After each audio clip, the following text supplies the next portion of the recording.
Le voilà, en train de bousiller mes fringues. Je vous le montre tout de suite. Alors je vous préviens, ça risque de ronronner très fréquemment dans mes vidéos.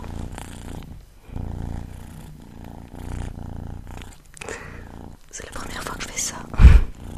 Je vous présente cette petite crapule, ce petit con qui s'appelle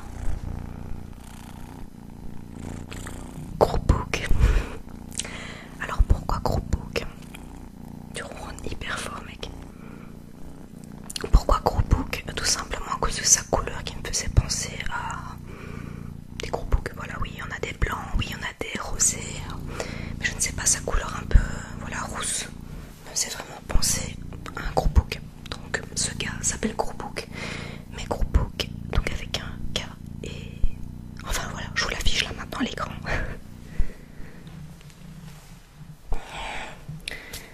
Merci pour ta collaboration, Groupouk.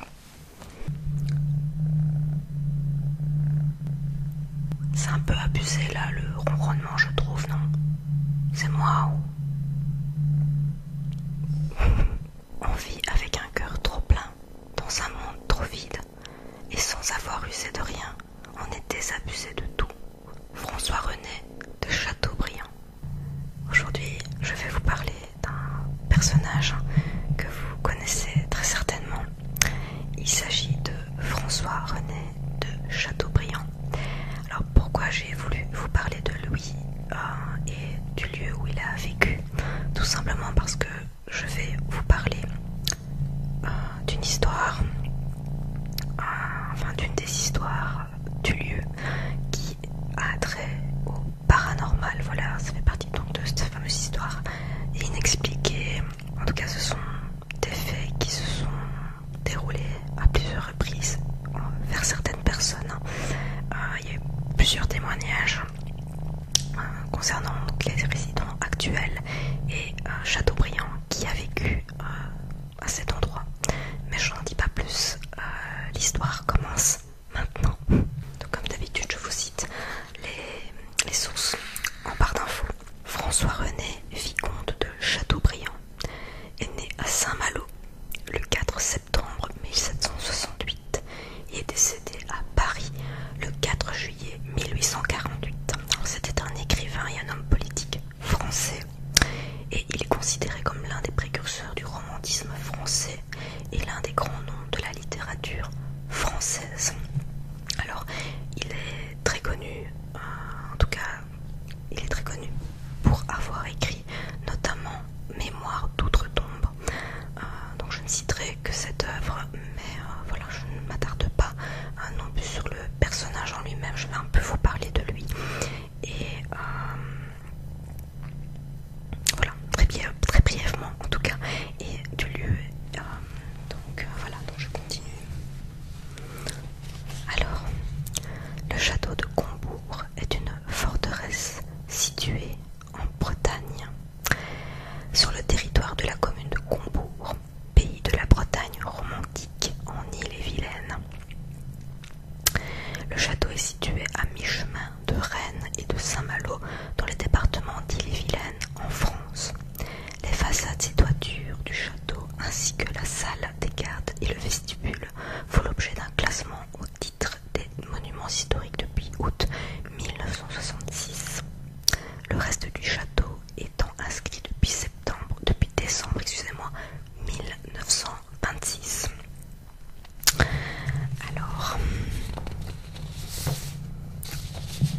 je vais évoquer l'histoire paranormale du chat noir et du fantôme à la jambe de bois. L'écrivain François René de Chateaubriand parlait dans ses mémoires des fantômes qui entraient le château de Combourg.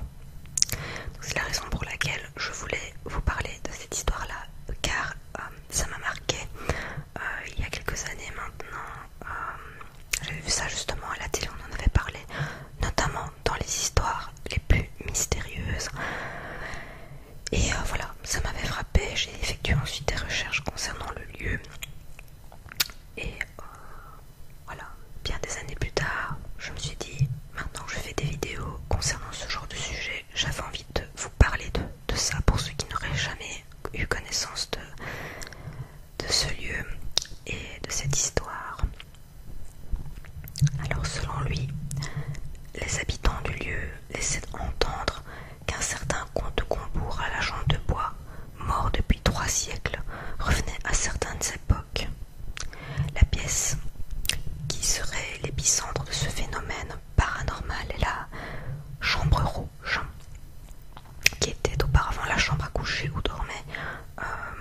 René Auguste de Chateaubriand, qui était le père de l'écrivain.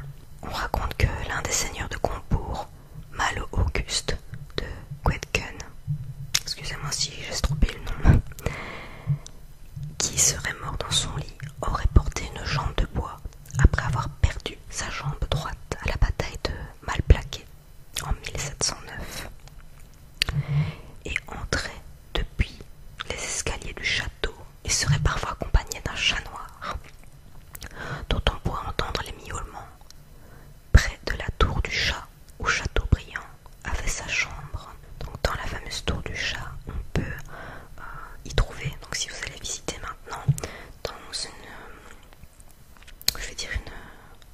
un coffret en verre, je dis ça comme ça, un chat momifié est exposé en fait. Tout simplement, auparavant, il faut savoir que surtout à l'époque médiévale, on emmurait des chats vivants pour contrer le mal. Voilà, donc on voyait vraiment surtout, en tout cas les chats noirs.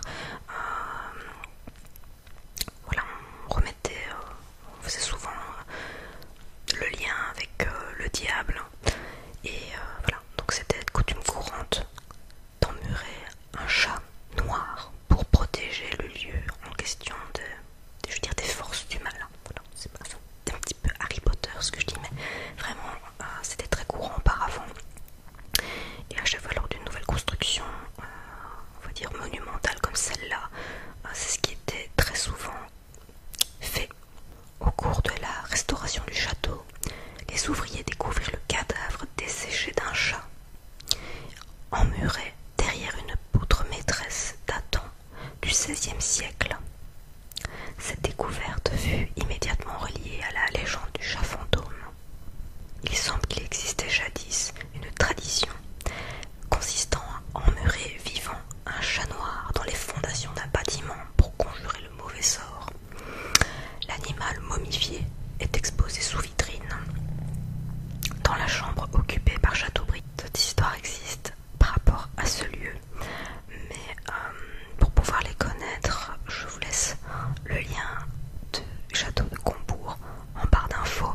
Je voulais vraiment me concentrer sur la petite histoire du chat noir et de la jambe de bois. Voilà, comme je vous disais, c'est une histoire qui m'avait marquée et je comptais en parler même si la vidéo n'allait pas durer des minutes, plusieurs minutes. Mais voilà, je me suis dit que c'était un sujet de vidéo, peut-être que vous en saurez plus, peut-être que vous voulez en savoir plus sur Chateaubriand. Si c'est le cas, n'hésitez pas à me le faire savoir en commentaire. Ce serait vraiment avec plaisir que de partager l'histoire de ce personnage. Mais comme je vous ai dit, je ne m'attarde pas en fait sur cette personne.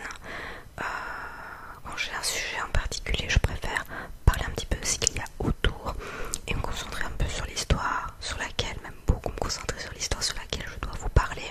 Maintenant, si vous souhaitez évidemment que je vous parle d'un personnage en particulier parce que ça vous intrigue et vous avez vraiment envie que je vous parle de cette personne, franchement je suis totalement ouverte, c'est avec grand plaisir que je le ferai. Donc les résidents actuels témoignent encore de ces expériences paranormales, comme par exemple un réveil durant la nuit, donc se réveiller plutôt durant la nuit par cette sensation de lit qui bouge. Voilà, donc la personne en question a allumé la lumière et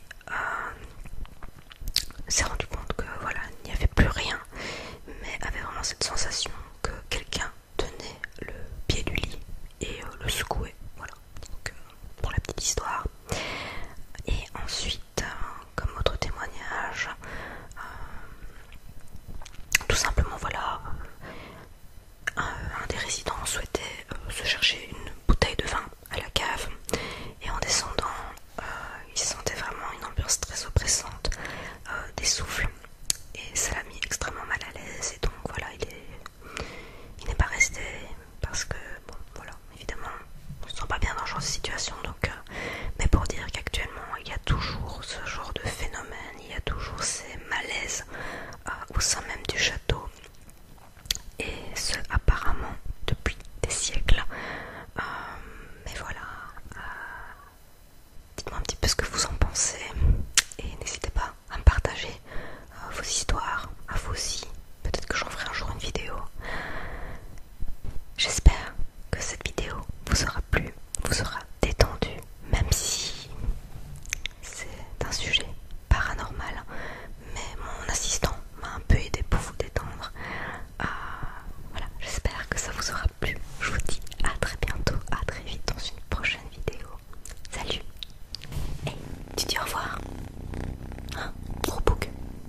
dis au revoir mon gros